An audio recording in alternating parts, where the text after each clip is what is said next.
Beautiful. We are back, and it's time for us to now have a look at the newspapers. I hope you get to enjoy those beautiful tunes that we brought to you.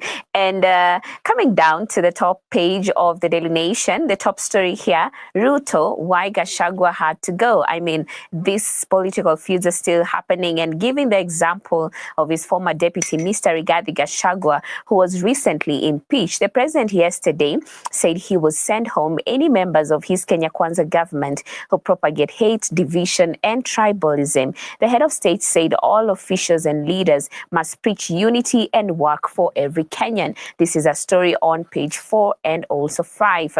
So, president has avoided publicly talking about the ouster of his former deputy, often sticking to calls to end tribalism. And you can look at that story in more detail. And still on the top page, I see, I was coerced to fix my father in defilement case, says woman 24. So for 17 years now, Daniel Wanyeki Gashoka has been in jail at Committee Maximum Security Prison on trumped-up charges of defiling his daughter. So his daughter, who was only 7 when he was arrested on November 27th, 2007, was coerced to give false testimony, leading to his conviction on 2 counts of incest. Mr. Wanyeki was framed by his brother, his mother-in-law, and a police officer who threatened the little girl to testify that her father had repeatedly violated her. And in 2020, the girl, then aged 20, reached out to her father and confessed how she was pressured to fix him. What is in the dark will definitely be exposed. Pages 2 and 3 is that powerful story. You can look at that. And moving on the top page still, we have residents of City Estate suffer blow as court okays demolitions for Sakaja housing project. That's a story on page 17.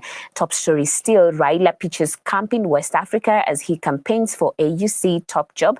So Mr. Odinga continues to crisscross West Africa, where he yesterday held a meeting with Senegalese leader Bassirou Diomaye Faye. A story on page 8. And still on the top page, I see bank sues Joho over 54 million loan arrears. This is huge. A local bank has sued mining cabinet secretary Hassan Ali Joho as it seeks to recover 54.5 million loan arrears. So SBM Bank Kenya Limited says Mr. Joho operated a loan account with it and was the beneficiary of a facility advanced by Chase Bank Kenya Limited. SBM Bank, which acquired 75% of Chase Bank almost 6 years ago, says that on or about January 3rd, 2014, Mr. Joho took 40 million shillings loan under Islamic banking principles. This is a story on page 3. You can look at it in more detail.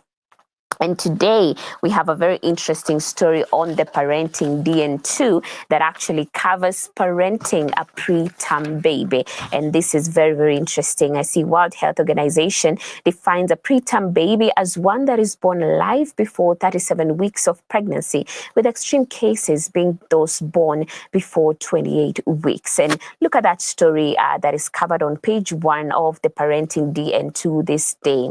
And of course, a story has been covered. And I see we got our babies at week 32. We had triplets, Jason, Tiffany, and Tiana. 2 of them stayed in hospital for 3 weeks. Tiffany was born weighing 1.5 kilograms. Jason was 1.4, and Tiana was born 840 grams and had to stay in hospital for 3 good months. So we have Tiana, who had a hole in her heart that was not closing and was required to do an open heart surgery at that age. And of course, they went through counseling to make that decision as parents because they felt that she was too young to go through such a procedure. But look at that story in more detail, because indeed there was victory in the end. And she here is encouraging parents with preemies to stay composed and to know that if God said they will live, no matter how they come to the world, they will definitely live to declare the goodness of God. And I see page 4 here. I see a story covered, The Anatomy of Spiritual Dictators. Look at that story here, because this one is very much important, because you find some people who have controlled Christians in the name of them being their spiritual leaders. So definitely you can look at that story. That will also be an eye-opener. And that is why I keep insisting you have to read the Bible for yourself. Going to church is good, but you cannot leave everything in the hands of the pastor and even find yourself literally worshiping this man of God. Remember, only one is to be worshipped, and that is your Father in heaven. And page 4 on the parenting also talks about relationship maintenance, and you can look at that story by Karimi Gatimi.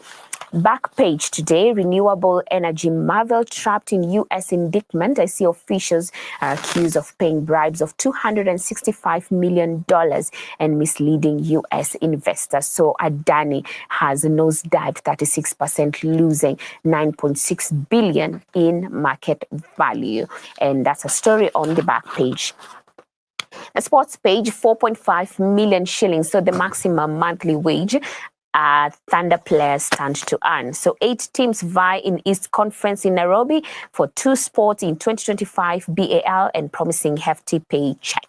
I mean, kama uko na talanta kwa hii area bana, enda ucheze, pesa iko mingi. But anyway, that's a story on page 30. Page 31, CAF inspectors in town. Is Kenya ready for chance? So stadiums, training venues, airports, hotels, facilities to be inspected. That's country's 2 designated match venues still under renovation. 2 months to kick off. And that's it for the Daily Nation. Let's just come down to the Standard now and look at the highlights. Of course, actually today, interestingly, we have the same, more of the top page picture cover, both in the Standard and also the Daily Nation. And page 1 here, that is a story covered on pages 4 and 5, says, will Raila bases coup hit from Mount Kenya? So we see facing rebellion in Mount Kenya after Rigathi Gachagwa's impeachment. President Ruto gave his strongest hint yet that he's ready for new allies, even as his central fight back plan met with resistance. Yesterday, Ruto, preaching unity, stormed Nyanza and showered Raila with praise for helping steady his ship. Quite interesting, quite a great turn of events. Pages 4 and also 5. Top story, fruits of Kenya's soft power over 60 years on show. That's a story on page 3. We also see on the top story here, Beacon's order for counties. That is on page 24. We have litmus test as ODM goes to the polls. Of course, we covered that as well on the Daily Nation. A story on page 6. We have another one here, Rigathi MP's query, 1 billion shillings expenditure. So members of parliament demand a detailed account of how 1.12 billion was spent under the deputy president's office during the tenure of embattled former DP Rigathi Gachagua. That's a story on page 10. And the enterprise pullout today, maybe we can have a look at what is being reported. I see big manufacturers on the spot for sidelining smaller players. So we see state seeks to structure manufacturing to benefit everyone. As a report shows, many small businesses trade more within themselves than with their larger counterparts. The back page here, which is the sports page, covers Mbappe takes reins for Madrid in Liverpool clash. So we see Liverpool lead the Champions League group table with Madrid down in 18th place. So Ancelotti will need to rethink his setup for the trip to Merseyside, and that's a story on page 14. Moving on, still on the sports page, Kenya placed on WADA watch list for starving a dearth of funds. So the anti-doping agency says its programs have stalled after it was allocated no money in the 2024-2025 financial year. And let's close down the newspaper review with the Business Daily this morning that says MPs lose battle to block 1 billion shilling tax on car grants. So tribunal backs KRA's 2.5 million shilling claim from each MP, and lawmakers argue motor vehicle reimbursement is tax-free. A story covered on the top page.